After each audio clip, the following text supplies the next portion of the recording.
Tu es dans le silence et dans la distance. Il t'a ghosté, répond pas à tes messages. Eh bien écoute, on va aller voir ce qui se passe dans la vie et dans la tête et voir le cœur de la personne à laquelle tu penses now, maintenant. Ouais, je mets un petit peu d'English, ça fait plus mieux. Il est en plein voile d'illusion. Il se cache clairement une vérité, sa vérité.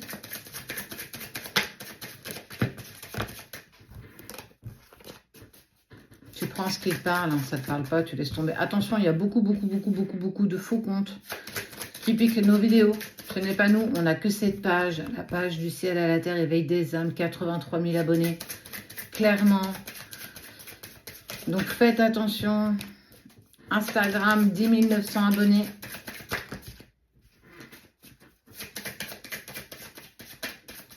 Il négocie.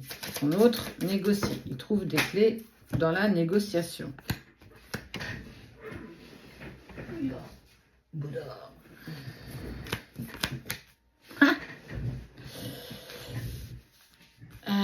Il pense à toi, il est amoureux de toi, ça fait partie de l'ordre des choses. Mais clairement, il négocie, mais il essaie de négocier avec lui-même en fait. Non, c'est pas le moment. Non, je peux pas la contacter. Non, j'ai été le plus CO2NARD du monde et je ne peux pas revenir vers elle. Elles sont indisciplinées ce matin, les cartes. Clairement.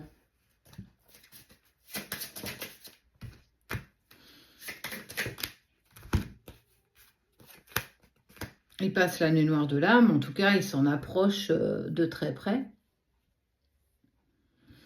Il prend conscience de la valeur de ce lien. Pas des sentiments. Attention, je ne parle pas de sentiments là. Il prend la valeur du lien qui te lie à lui ou à elle. Il pense à toi, malgré le temps qui est passé, malgré le fait qu'il t'ait ghosté.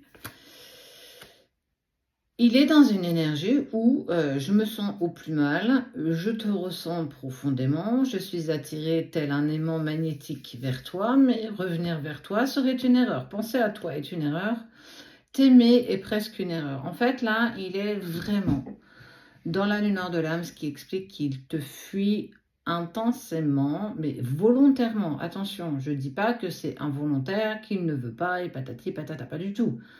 Il est poussé clairement à te fuir profondément. Alors, c'est pas tant toi, hein, c'est le lien. Cet engagement de lien qui a été déjà acté avant votre incarnation. Il y a la pensée, il y a l'amour, il y a le temps. Et en fait, il essaye de presque faire des compromis avec l'univers pour dire « Ouais, mais c'est pas trop le moment, je viens, mais pas tout de suite. » Bah, tu peux essayer de demander, hein. Mais moi, j'ai demandé, hein, j'ai demandé à l'univers pendant la séparation à me l'enlever du cœur parce que c'était trop douloureux, trop compliqué, que j'avais l'impression que ça rousinait, que ça n'avançait pas. Bon, tu peux demander ce que tu veux, hein, mais si ça ne fait pas partie de ce que tu dois vivre, tu peux t'accrocher.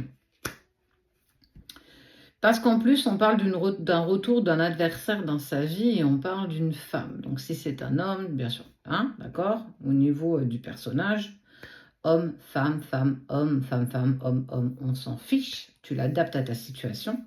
C'est une personne qui est en cours de retour, en tout cas dans sa vie, qui vient semer encore plus le trouble dans son esprit. Elle va communiquer, cette personne. Elle va clairement revenir vers lui. En tout cas, on l'a happé, cette personne, cette tierce l'a happé, essaye de le mettre un petit peu dans ses filets, dans sa toile, un peu comme une araignée. Et ça remet encore plus de bazar dans son esprit, parce qu'il vit la nuit noire de l'âme. Il se refuse d'aller vers toi, c'est pourquoi il t'a bloqué de partout, qu'il ne répond pas à tes messages, parce qu'il n'en a clairement pas envie. Mais de l'autre côté, il est aussi bousculé par ses sentiments, par ce lien un peu bizarre qu'il ressent pour toi, qu'il essaye d'accuser. Il trouve que c'est une erreur, que vous ne pouvez pas. En fait, il est dans la totale remise en question de ce qu'il veut, de ce qu'il est, et dans la direction qu'il souhaite aller. Il ne vit clairement pas non plus l'instant présent.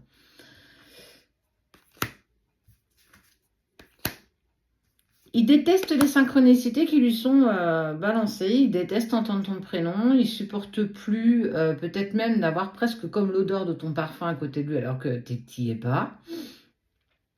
Il est dans cette énergie où en fait, profondément, il essaye de te repousser au plus loin parce que tu fais renaître à chaque fois en lui toutes ses blessures et toutes ses peines qu'il a mis de côté longtemps et qui remonte à chaque fois qu'une pensée vient pour toi et surtout à chaque fois que tu étais en communication ou du moins que tu étais en relation avec lui, que ce soit physique, téléphonique ou par d'autres biais, tu faisais vraiment renaître en lui tout ce qu'il pensait avoir bien, bien, bien enfoui en profondeur, mais clairement pas.